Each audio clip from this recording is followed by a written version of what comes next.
Hello, नमस्कार, सत श्री अकाल, आदाब, खम्मा खनी दोस्तों। कैसे हो आप सब लोग। उम्मीद कर रहा हूँ बहुत धमाकेदार तरीके से पढ़ाई चल रही होगी जीएसटी की। आपकी एग्ज़ाम डेट्स भी आ चुकी हैं। हम लोग थे एक चैप्टर जिसका नाम था रजिस्ट्रेशन।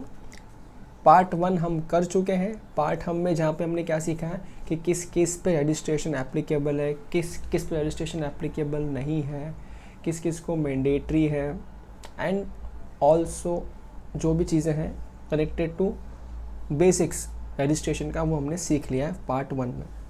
पार्ट 2 में हम जो सीखने वाले हैं वो सीखने वाले हैं प्रोसीजर फॉर रजिस्ट्रेशन। पार्ट 2 जो ये वीडियो है, जो पार्ट 2 का सेशन है, कम्प्लीटली प्रोसीजरल सेशन है, जहाँ रजिस्ट्रेशन करना कैसे है, डिपार्टमेंट को अप्रोच कैसे करना है, रजिस्ट्रेशन का कैंसिलेशन कैसे होता है, सस्पेंशन कैसे होता है, अगर सस्पेंशन हो जाए तो वापस से उसको एक्टिवेट कैसे करवाना है, कितने दिन में कौन सी प्रोसेस कंप्लीट होगी, आधार नंबर से कैसे ई वेरीफाई ऑथेंटिकेट करना है, एंड सो फोर्थ। सारा का सारा प्रोसीजरल पार्ट है।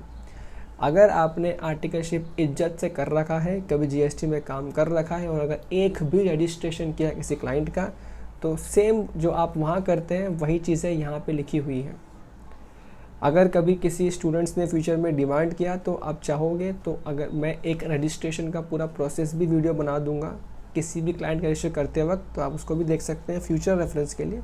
फ़िलहाल जिसने देख रखा है उनके लिए सिर्फ एक रिवीजन पॉइंट जैसा होगा, बिकॉज इसमें कुछ ऐसा नहीं है जो किताबों से, जो हम रियल लाइफ में करते हैं उससे अलग है किताबों के अंदर।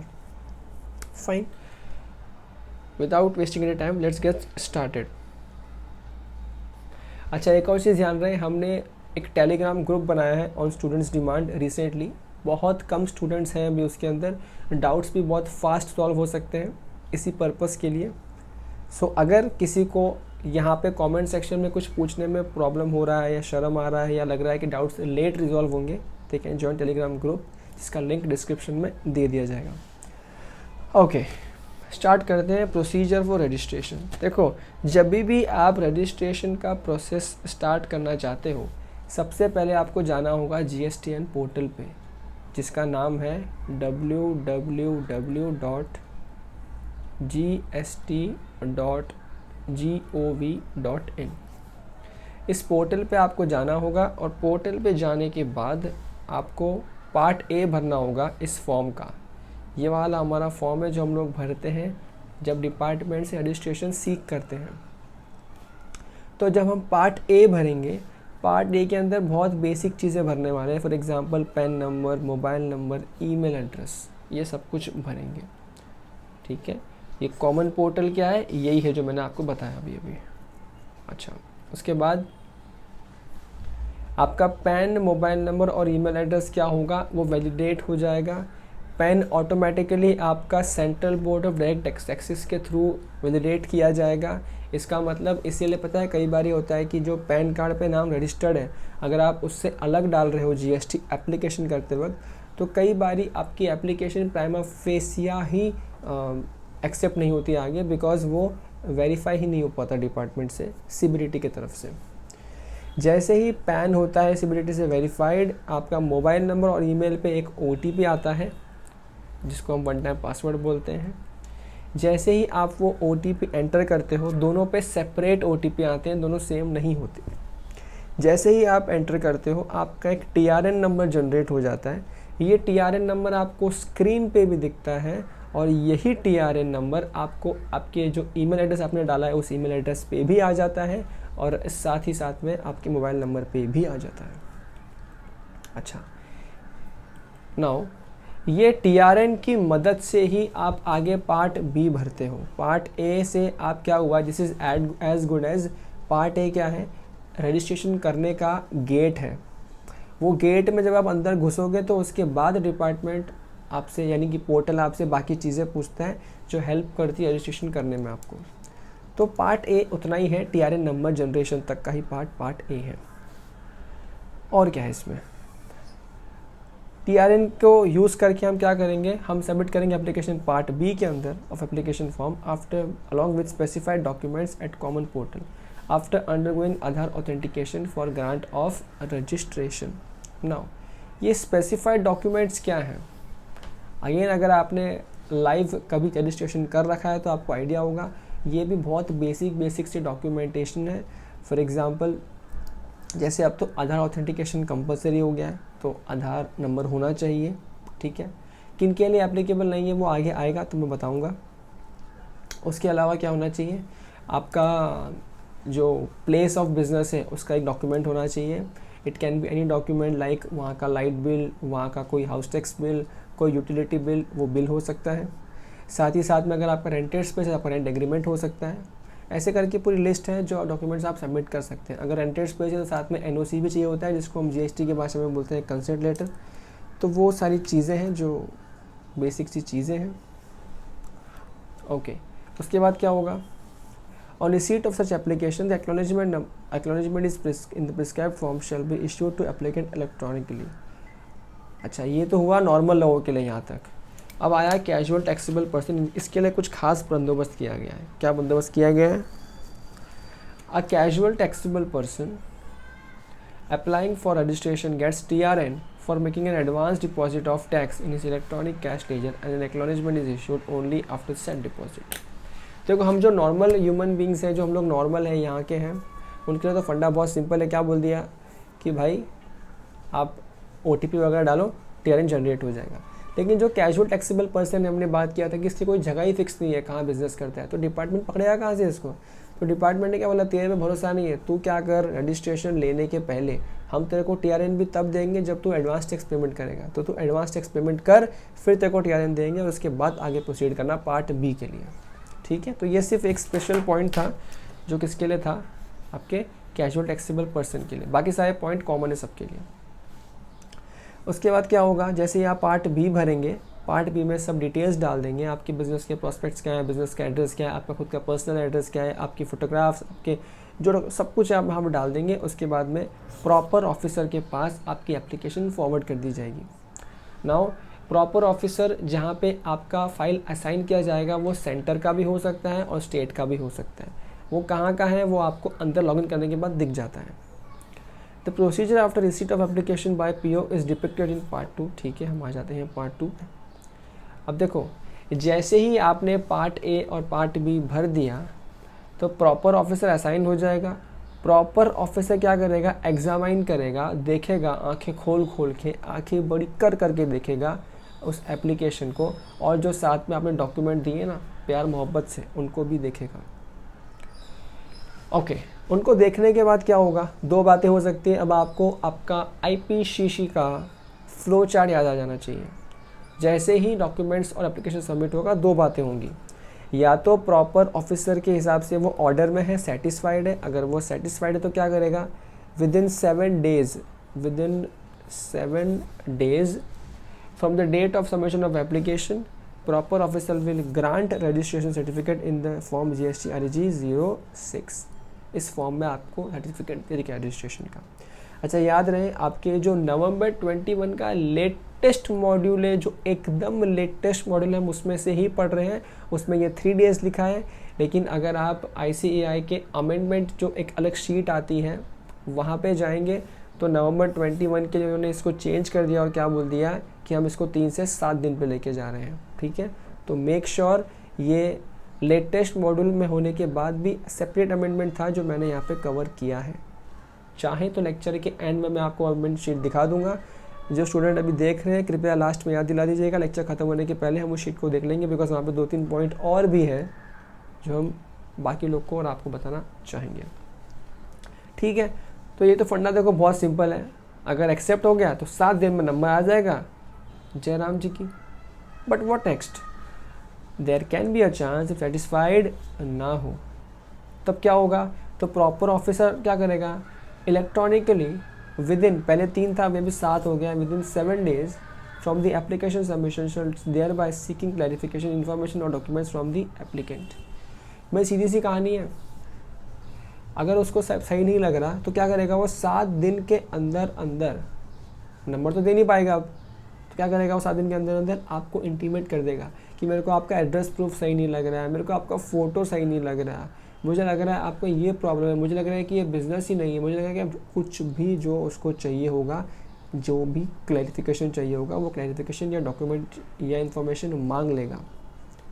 ठीक है, अच्छा इसको एक बार 2 मिनट के लिए होल्ड करो, बाद में आते हैं ये वाले पार्ट के ऊपर।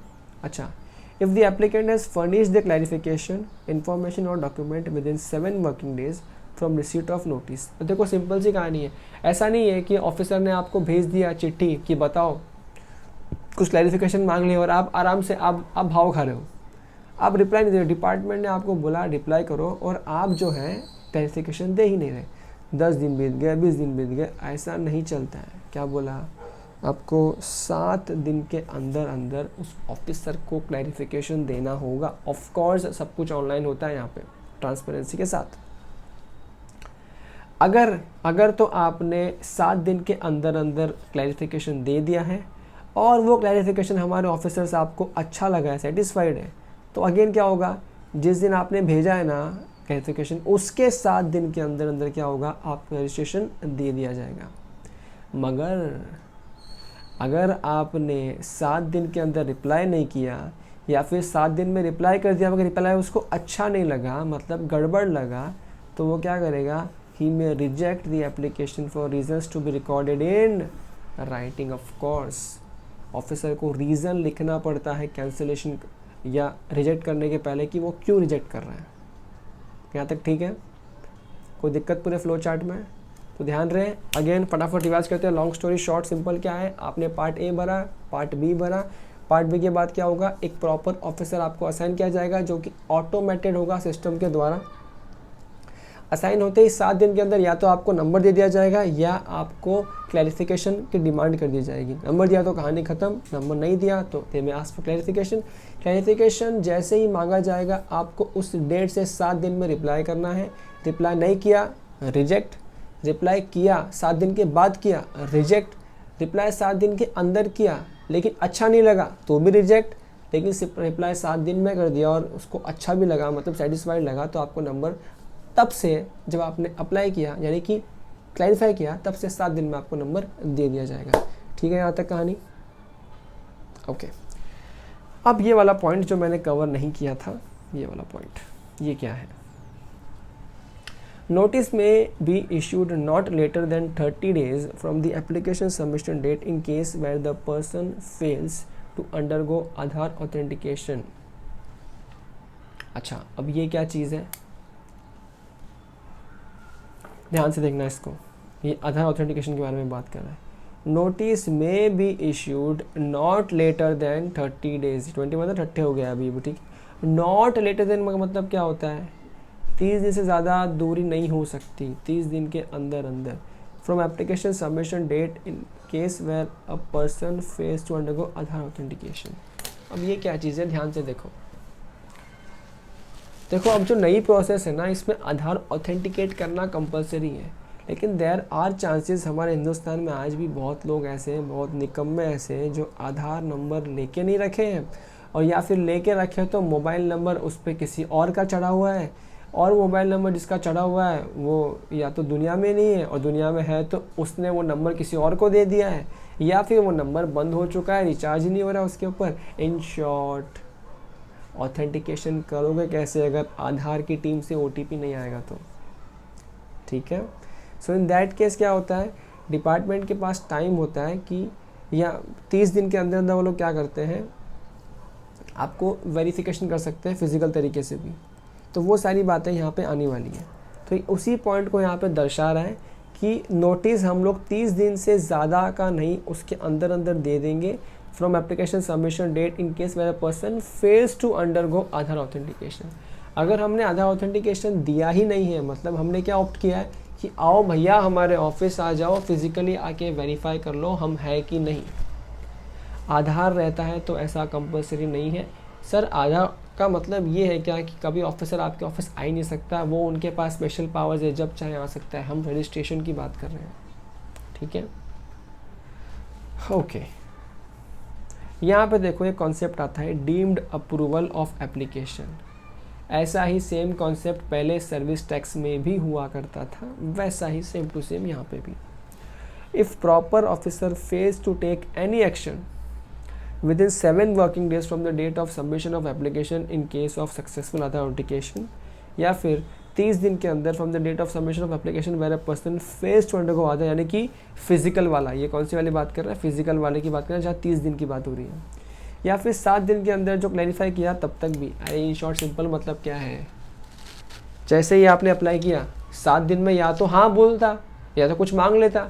उसने 7 दिन में ना तो हाँ बोला, ना तो ना बोला, ना तो कुछ मांगा, कुछ किया ही नहीं, तो हम क्या मान लेंगे, डीम्ड अप्रूवल हो गया, रजिस्ट्रेशन मिल गया।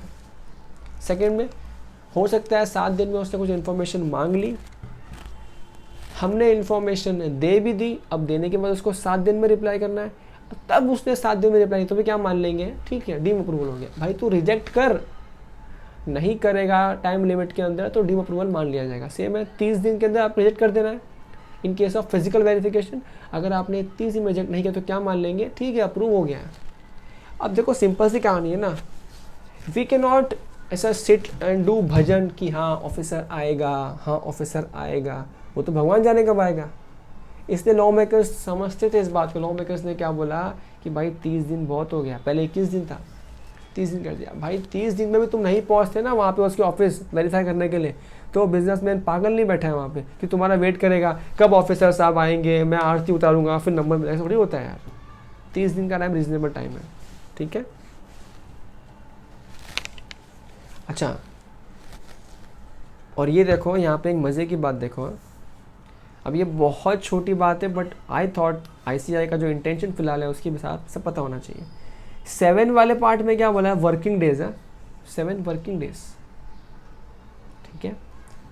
लेकिन 21 डे यानी कि जो 30 हो गया उसमें क्या लिखा है, सिर्फ 30 days, there is nowhere mention working days. इसका मतलब यहाँ पे सारे दिन काउंट किए जाएंगे, जो एक लेमैन की तरह मेरे को समझ में आ रहा है देख के, ठीक है।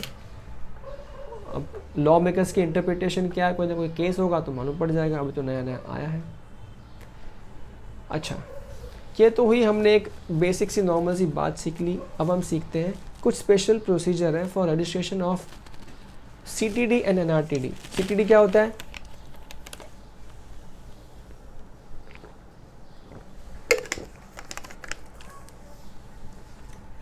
कैजुअल टैक्सेबल डीलर या फिर नॉन रेजिडेंट टैक्सेबल, वही एक्चुअली डीडी कर दिया, ये पीपी है, सीटीपी एंड एनआरटीपी, ठीक है। ये देखो सीटीपी ही है यहाँ पे, उन्होंने वहाँ पर रॉन्ग लिख दिया गलती से, ये वैसे तो पी ही आएगा, अपन यही बोले आज तक पी, तो आज भी पी बोलेंगे, क्योंकि डीलर कब बोलेंगे, जब वो सप्लायर बन जाएगा, अब तो क्या नॉर्मल पर्सन है, ठीक है। सीटीपी देखो इनमें कुछ खास पॉइंट है क्या, A casual taxable person is one who is registered business in some state in India but wants to effect supplies from some other state in which he is not having any fixed place of business।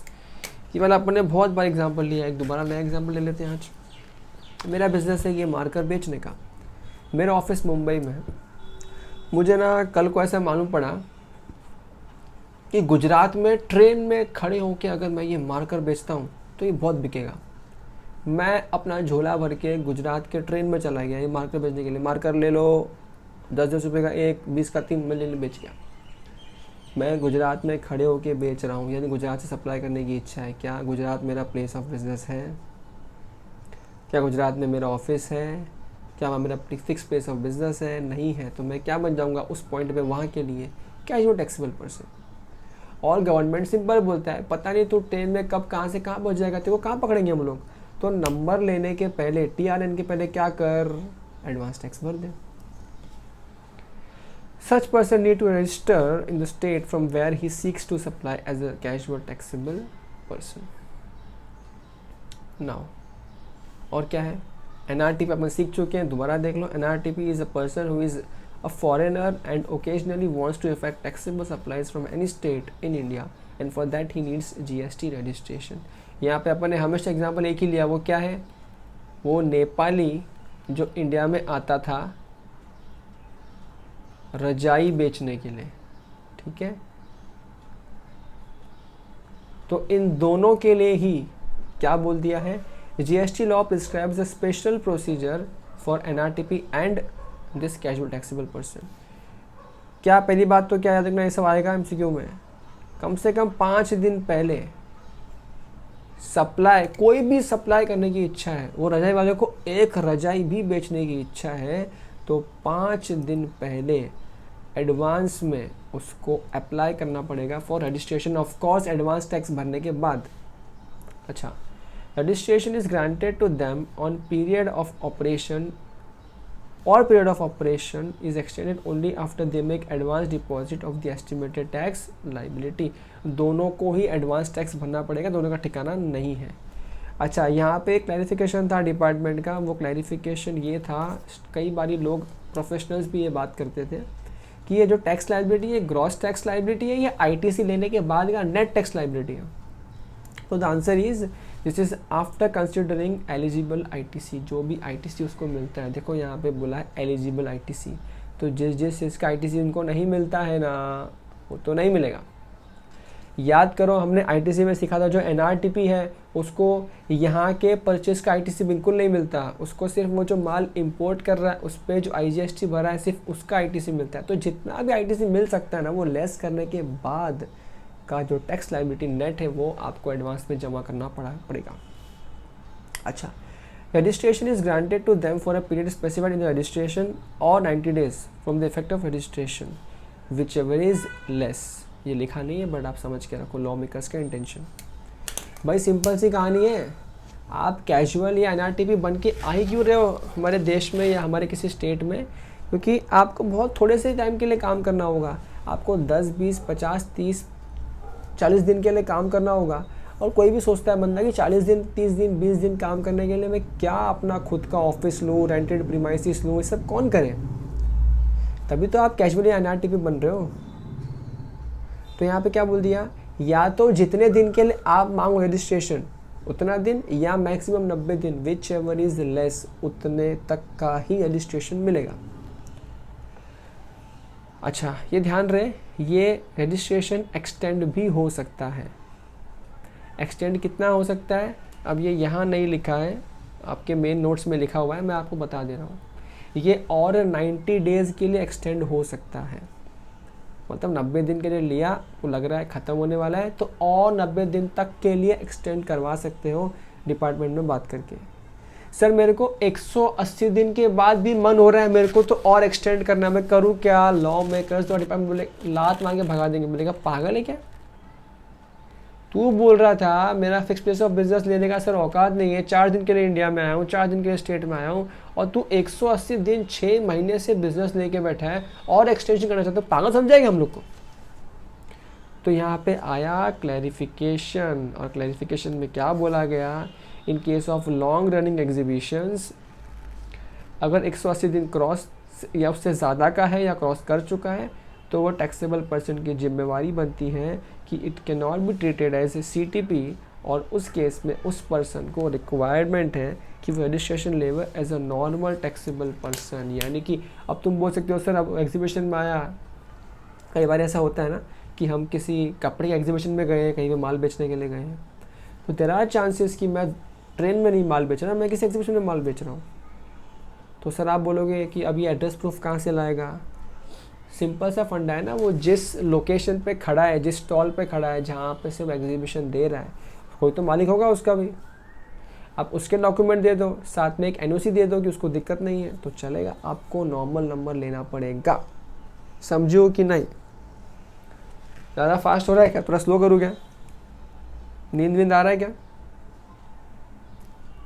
आना चाहिए, तो boring जैसा है।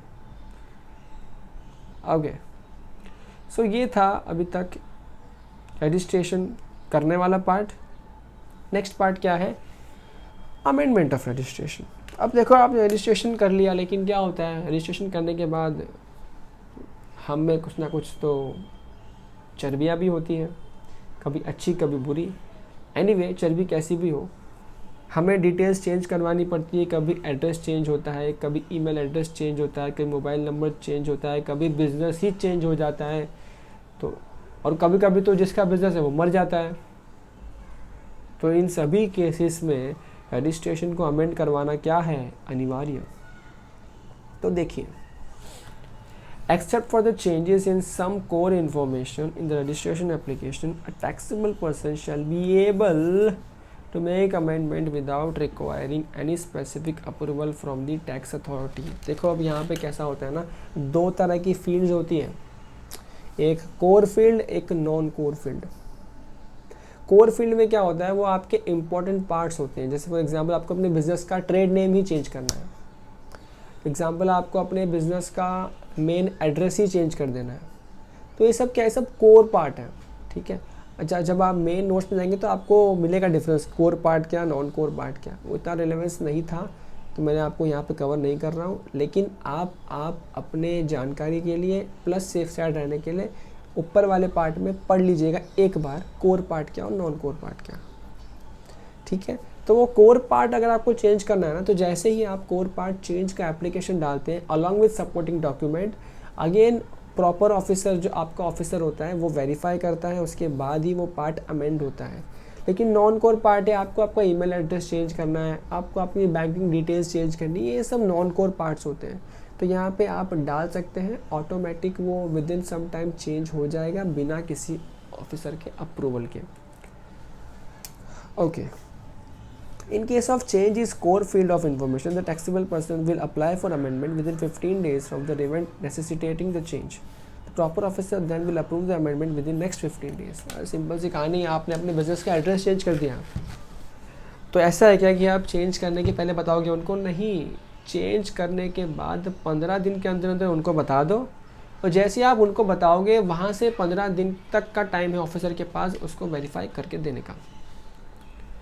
अच्छा, non core field में मैंने अभी भी बताया कि कोई अप्रूवल नहीं चाहिए ऑफिसर का, और अमेंडमेंट इफेक्ट हो जाएगा खुद से ही उसी कॉमन पोर्टल के ऊपर, ठीक है यहाँ तक। नेक्स्ट है very important part which is a cancellation और suspension of registration and revocation of cancellation of registration.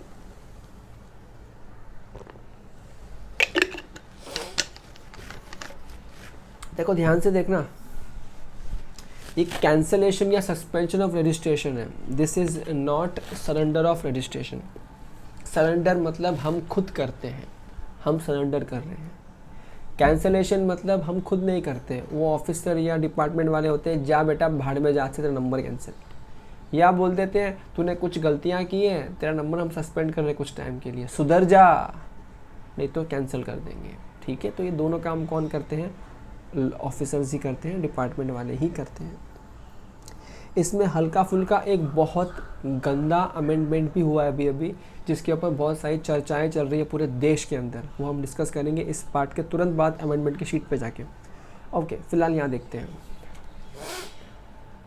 Registration can be cancelled either by proper officer or an application of the registered person.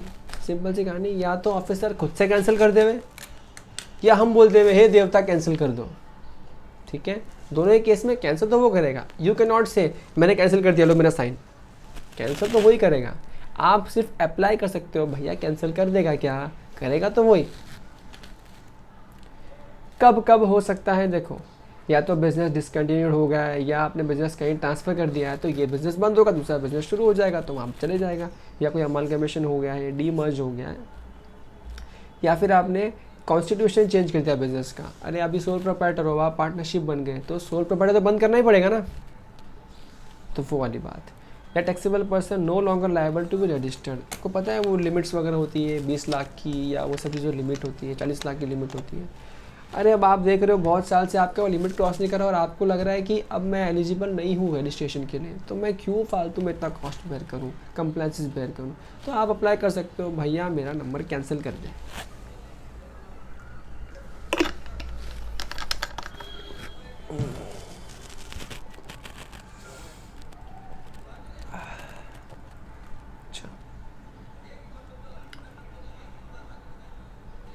अच्छा ये तो था, या तो officer खुद से कर सकता है उसको मालूम पड़ेगा तो, या आपने अप्लाई किया तो। कुछ चीज़ें ऐसी हैं, registration can B cancelled by the proper officer on his own. ये कुछ कांड ऐसे हैं ना, इन कांड के अंदर ऑफिसर आपका नंबर आंख बंद करके कैंसिल कर सकता है। Registered person has contravened the prescribed provisions, जो जीएसटी में लिखे हैं, जो अपने अभी तक प्रोविजन पढ़े हैं या जो आगे भी पढ़ेंगे, वो कोई भी प्रोविजन अगर आपने कंप्लाई नहीं किया तो आपको वहाँ से लव लेटर आ जाएगा, जिसको हम लोग प्यार से क्या बोलते हैं, SCN, म्हणजे शो कॉज नोटिस, अर्थात कारण बताओ notice. Okay, a registered person has not filed returns for continuous 6 months जो आपके 3B का रिटर्न्स होता है आपने 6 महीने से फाइल नहीं किया है, या फिर अगर आप कंपोजिशन डीलर है तो आपने 3 महीने से कंपोजिशन सप्लायर वाला फाइल नहीं किया है।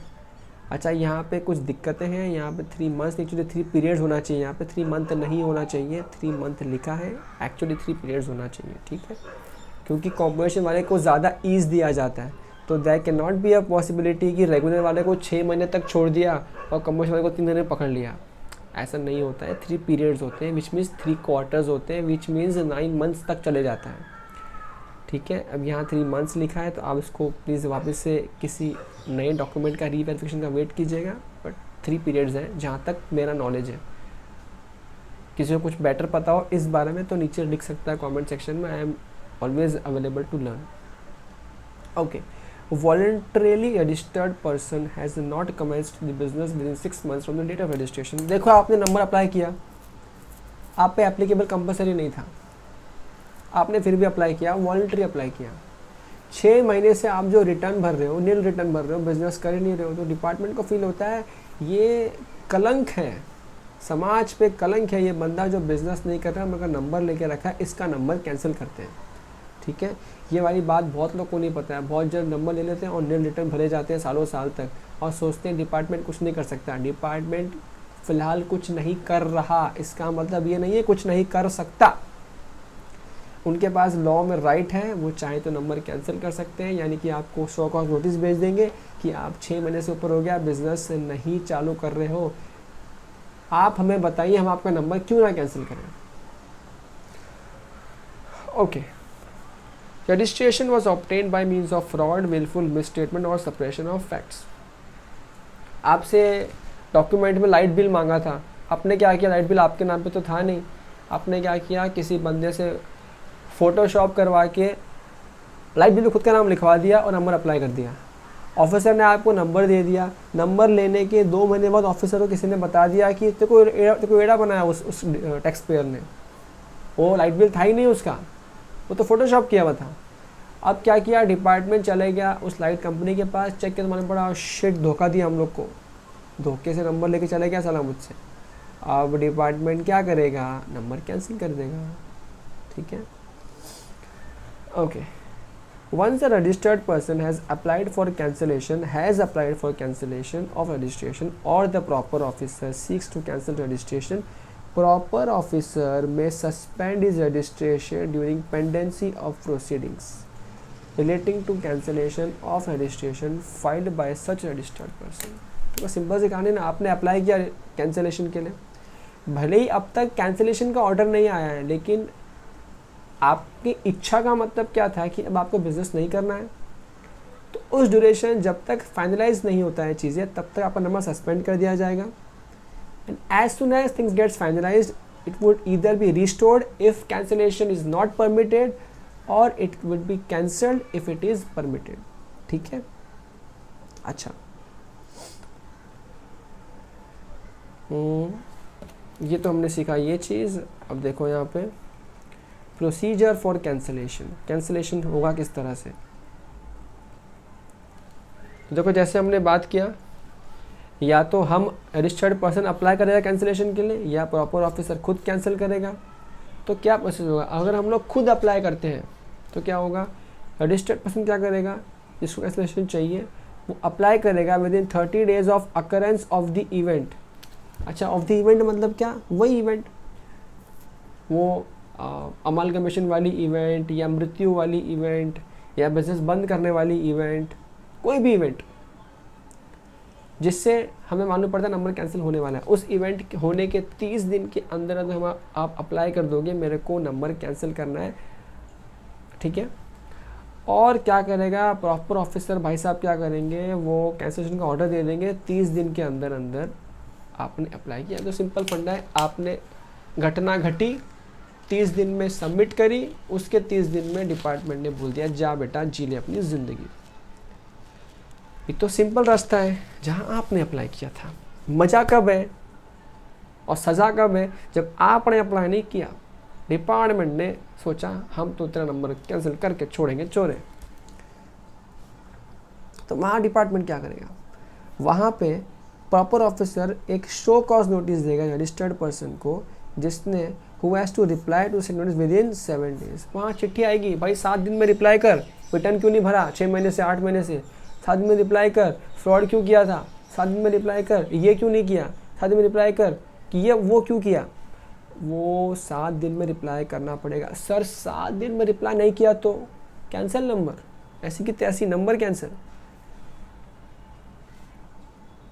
अच्छा आगे देखो, प्रोसीडिंग शैल बी ड्रॉप्ड, कब ड्रॉप होगा, if reply to SN is satisfactory. भाई जो हमने रिप्लाई किया, एग्जांपल हमने बिजनेस का में स्पेंड नहीं किया 6 महीने से, हमको नोटिस आ गया, हमने बोला कि सर ऐसा ऐसा लॉकडाउन का इशू हो गया था, हम बिजनेस नहीं शुरू कर पाए थे, पर हम लोग अब नेक्स्ट मंथ शुरू कर ही देंगे। सेटिस्फाइड हो गया ऑफिसर, बोलता है तो यार जेन्युइन बात कर रहे हैं, सब कोविड में मर रहे थे, तो क्या मैं नंबर कैसे कर रहा हूँ, मैं इतना निर्दय हूँ क्या, हाउ कैन आई बी सो निर्दय टू कैंसिल इज नंबर। तो उसने क्या बोला, ठीक है जाता था तू, नंबर कैंसिल नहीं कर रहा, प्रोसीडिंग ड्रॉप हो गई, दिक्कत ही नहीं, नंबर कैंसिल होगा नहीं होगा। लेकिन where instead of replying to SCN, person furnishes all pending returns and makes full payment of tax along with interest and late fee. ये दोनों पॉइंट आपस में कनेक्टेड है। आपने एक तो रिप्लाई कर दिया, और अगर कोई लाइबिलिटी आपकी बनती थी, लाइबिलिटी आपने चुका दी, तो आप पे कोई प्रोसीडिंग नहीं किया जाएगा, यानी कि आप पे कोई कार्रवाई नहीं करी जाएगी। लेकिन cancellation order shall be issued within 30 days of reply to SCN where registration liable to be cancelled। भाई जो भी आपका रिप्लाई आ गया है, अगर वो सेटिस्फैक्ट्री नहीं है या लगता है कि नहीं नंबर तो कैंसिल होना ही चाहिए, तो 30 दिन के अंदर अंदर ऑफिस से जाकर आपको नंबर कैंसिल कर देंगे। और अगर कोई फ्रॉड वर्ड मिला तो कार्रवाई भी कर देंगे, 30 दिन के अंदर कार्रवाई शुरू कर देंगे। ख़त्म तो आपको पता ही हिंदुस्तान है, तारीख पे तारीख, तारीख पे तारीख। अच्छा, इसके बाद तुरंत हम लोग आएंगे आपके अमेंडमेंट वाले पार्ट में, जो मुझे आपको बताना था।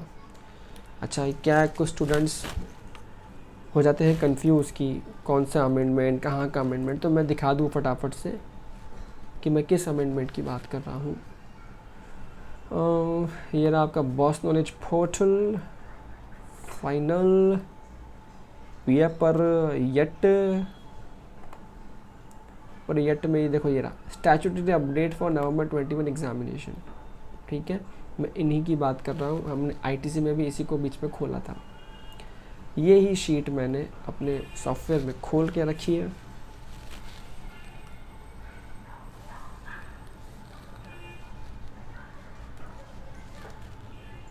Okay, have a look. ये रजिस्ट्रेशन वाले अमेंडमेंट्स हैं जो हमारे पास यहाँ पे लिखे हैं। अच्छा, सबसे पहली बात तो ये देखिए कि कौन ऐसे पर्सन है जो एग्जेम्प्ट किए गए हैं, जिनको आधार ऑथेंटिकेशन करना कंपलसरी नहीं है।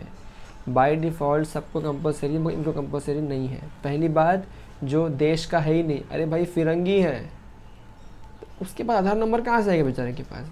कल को ओबामा यहाँ इंडिया में आके बिजनेस करते हैं, तो will Obama have Aadhaar number? Answer is no.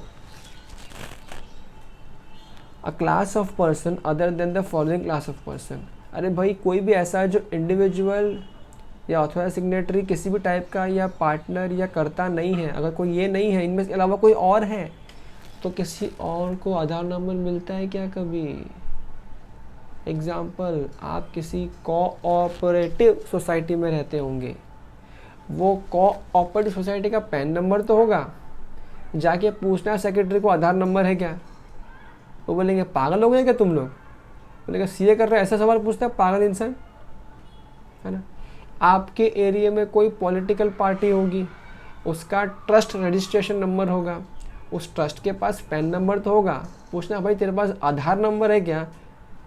अगर गुस्से वाला हो तो बजा कान के पागल है कि आधार नंबर मांग रहा है। इन शॉर्ट, लॉ मेकर्स ये बात समझते हैं कि आधार नंबर सबको इशू नहीं किए जाते, तो उन्होंने बोल दिया कि जिनको आधार नंबर इशू नहीं किए जाते वो चाहे तो आधार का ऑथेंटिकेशन को अवॉइड कर सकते हैं, लेकिन इसका मतलब ये नहीं है कि सब बच जाएंगे। फॉर एग्जांपल, एक ट्रस्ट की बात करते हैं, ट्रस्ट के पास तो आधार नंबर नहीं है, नो प्रॉब्लम, लेकिन ट्रस्ट का एक ऑथराइज सिग्नेटरी होगा, वो तो इंडिविजुअल होगा, साइन तो आदमी करेगा, तो उसके पास तो आधार नंबर है ना, तो वो तो ऑथेंटिकेट करवा सकता है, समझिए। कोई पार्टनरशिप फर्म है, उसके पास तो आधार नंबर नहीं है, उसका कोई मैनेजिंग ऑथराइज पार्टनर तो होगा, वो करवा सकता है आधार ऑथेंटिकेट, कोई दिक्कत वाली बात नहीं है, ठीक है। बट अगर कुछ भी ऐसा है जो इनके अलावा कोई और है तो उनको करवाना कंपलसरी नहीं होगा।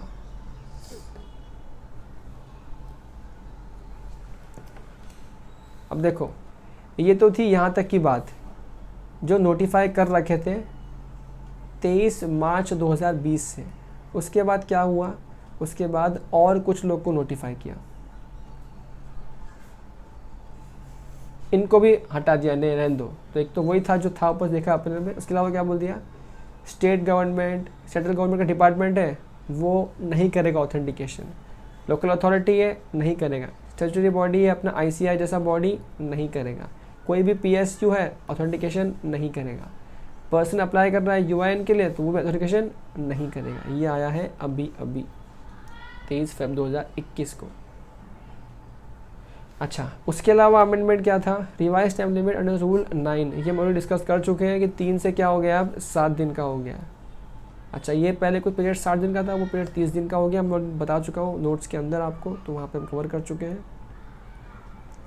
अच्छा, फाउंड एप्लीकेशन डेफिशिएंट फाउंड हुआ तो वहाँ पे देखो इंक्रीज टू 7, जहाँ पहले 3 था 7 तक लेके जा चुके हैं, वही यहाँ पे लिख दिया गया है। ये डीम वाला पार्ट वही सेम है, 30 दिन के अंदर फिजिकल वाले में 7 दिन तक वो हम लोग पढ़ चुके हैं। अच्छा, नेक्स्ट है ये वाला, ये देख लो, ये वाला भी अच्छा है। अगर आपको कोई वायलेशन है with conditions of taking ITC, आपका जो GSTR 1 है और GSTR 3B है, जिसको 1 और 3B नहीं पता, 1 सेल्स का रिटर्न है और 3B एक समरी रिटर्न है जहाँ पे हम परचेज और सेल का नेट निकाल के ITC क्लेम करके टैक्स पेमेंट करते हैं। इसकी अधिक जानकारी के लिए हमारा जो नेक्स्ट चैप्टर यानी कि उसके बाद चैप्टर का रिटर्न्स, उसमें आप संपर्क कर सकते हैं। फिलहाल की जानकारी के लिए काफ़ी है। तो अगर आपका मिसमैच है 1 में और 3B के अंदर, तो वहाँ पे भी आपका रजिस्ट्रेशन कैंसिल हो सकता है। ये नया पॉइंट ऐड हुआ है, पहले नहीं था। यानी कि department is becoming more and more stringent with their rules and regulations. Next क्या है, ये देखो, ये बहुत गंदा। अब देखो, जितना मुझे समझ में आया है उसके हिसाब से ये दर्दनाक से भी बड़ा दर्दनाक है, दर्दनाक से भी बड़ा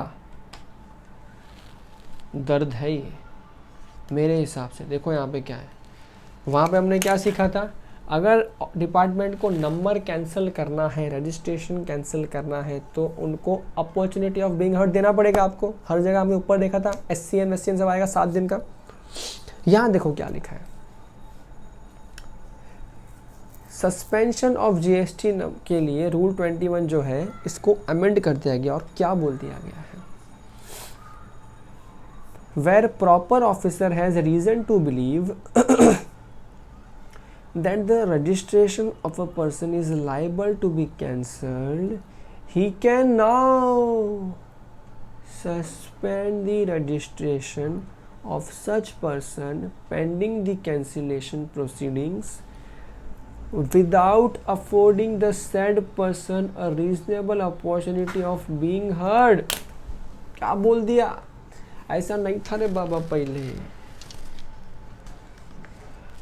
अब ऑफिसर को किसी भी पॉइंट पे लगता है कि ये कुछ गड़बड़ है, घोटाला है, लफड़ा है, उसके पास वजह होनी चाहिए। ऐसा नहीं है वो ऑफिसर सुबह उठा, वो सपना आया उसको कि रिलायंस अंबानी फ्रॉड करने वाला है तो ठीक है मैं उसका नंबर सस्पेंड करता हूँ, ऐसा नहीं। रीज़न टू बिलीव, उसके पास पुख्ता रीज़न होना चाहिए। अगर है तो वो खुद से बिना आपको अपॉर्चुनिटी ऑफ बीइंग हर्ड दिए भी आपका नंबर सस्पेंड कर सकता है।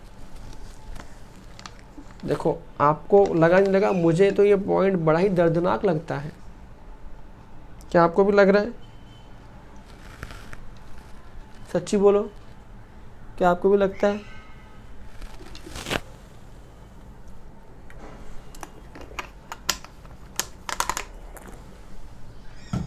अब इसके बाद कुछ ना कुछ फिर दोबारा क्लैरिफिकेशन आएगा या आने वाला होगा या आ चुका होगा। अगर कुछ ऐसा है जो मैं अपडेटेड नहीं हूँ इसके बारे में, तो कृपया करके कमेंट सेक्शन में बताइए। क्योंकि टीचर का मतलब सिर्फ वो नहीं होता है जो सिखाता है, टीचर का मतलब वो होता है जो इंसान सिखाता है और उम्र भर सीखने को रेडी होता है। चलिए शुरू करते हैं आगे।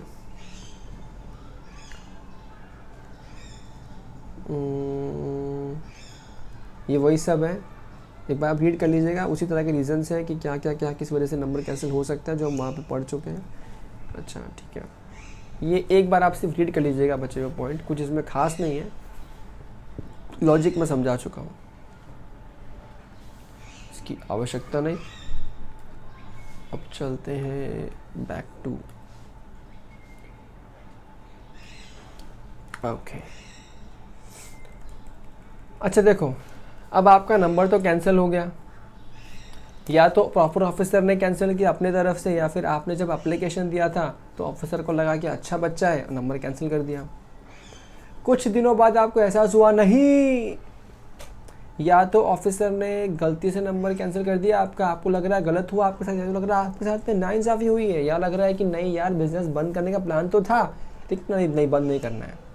In either of the case आप क्या करोगे, जिस दिन आपका नंबर कैंसिल हुआ है वहाँ से विदिन 30 डेज ऑफ, देखो within 30 days of service of cancellation order, जब आपको कैंसिलेशन का ऑर्डर मिला है वहाँ से 30 दिन के अंदर अंदर आप देखो अप्लाई नहीं, देखो कैसे वर्ड यूज़ किया है यहाँ पर, रिक्वेस्ट करोगे ऑफिसर को, सब कुछ ऑनलाइन होता है ठीक है आज की डेट में, रिक्वेस्ट करोगे ऑफिसर को for revoking the cancellation ordered by him. वो बोलेगा प्लीज़ मेरा नंबर जो कैंसिल किया है उसको आप उसके ऑर्डर को रिवोक कर दो, वापस ले लो उस ऑर्डर पर। बोलते थे ना पुराने ज़माने में, मैं अपने शब्द वापस लेता हूँ, वैसे बोल दिया प्लीज़ आप अपना कैंसिलेशन ऑर्डर वापस ले लो, मुझे मेरा नंबर वापस एक्टिवेट करके दे दो।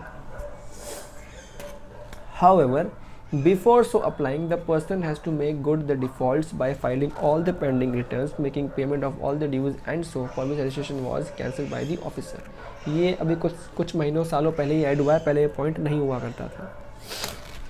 हो सकता है आपने रिटर्न्स नहीं भरे, नंबर कैंसिल कर दिया डिपार्टमेंट ने, अब आप दोबारा अप्लाई करो, नंबर नहीं, नंबर कैंसिल मत करो, अपने ऑर्डर वापस ले लो। तो डिपार्टमेंट ने बोला भाई तू एप्लीकेशन या रिक्वेस्ट की भीख तभी मांग सकता है जब तेरे पेंडिंग रिटर्न्स, पेंडिंग लायबिलिटीज तूने भर दी हो, वरना तो तू लायक नहीं है वापस से रिवोकेशन मांगने की। अच्छा उसके बाद अगर सेटिस्फाइड हो गया तो वो क्या करेगा, कैंसिलेशन को रिवोक कर देगा। हाउएवर अगर ऑफिसर सोचता है कि नहीं बाबा ऐसे लोग तो बोझ है धरती पे, इनको वापस नंबर देना ही नहीं चाहिए, इनका रिवोकेशन कैंसिल करना है, इनका कैंसिलेशन रिवोक करना ही नहीं चाहिए, तो वो नहीं करेगा ठीक है। लेकिन ये ध्यान रहे ऐसा कांड करने के पहले he will first observe the principle of natural justice by way of issuing notice to the person and hearing him on the issue। Principal of natural justice, I don't know आपने कितना टर्म के बारे में सुना है, ये term बहुत ज़्यादा यूज़ होता है इंडियन कोर्ट्स के अंदर, और हमारा ये मानना गया है, हमारी इंडियन जुडिशरी का ये मानना गया है कि किसी भी केस में नेचुरल जस्टिस, देखो principle of natural justice is about all and all laws and regulations in the country. कई सारी बातें लॉज में नहीं भी लिखी होती है, लेकिन कोर्ट्स के पास पावर होते हैं कि प्रिंसिपल ऑफ नेचुरल जस्टिस क्या कर सकते हैं, हम उसको डील कर सकते हैं अकॉर्डिंगली। तो सेम यहाँ पे फंडा है, इन शॉर्ट यहाँ पे तो सिंपल फंडा है कि उसको opportunity of being heard they दो और उसके बाद ही वो स्टेप लेना है कि हम रिवोक नहीं करेंगे, ठीक है। That's it, this was your chapter registration. I hope एक एक पॉइंट क्लियर है। देखो ये वाला जो आज वाला पार्ट था पूरा प्रोसीजरल पार्ट था, हालांकि मैंने कोशिश की है कि आपको वो पार्ट में कोई बोरियत ना हो। अगर हो रही होगी तो ये मत सोचना कि मैंने ख़राब पढ़ा है, या ये मत सोचना कि आपने सही नहीं पढ़ा है, ये सोचना कि गलती किसी की नहीं है, गलती इन चीज़ों की है जो आपको बुक में से पढ़ के करनी पड़ रही है। ये सब अगर आप लाइव करते हैं तो 15 मिनट में सब सीख जाते हैं और आपको बोरियत कम होती, ठीक है। सो इसी के साथ everything is done with registration. मिलते हैं अगले लेक्चर में, अगले चैप्टर में। तब तक के लिए शुभ रात्रि, शब्बा के अलविदा। Signing off from Mumbai. Bye bye.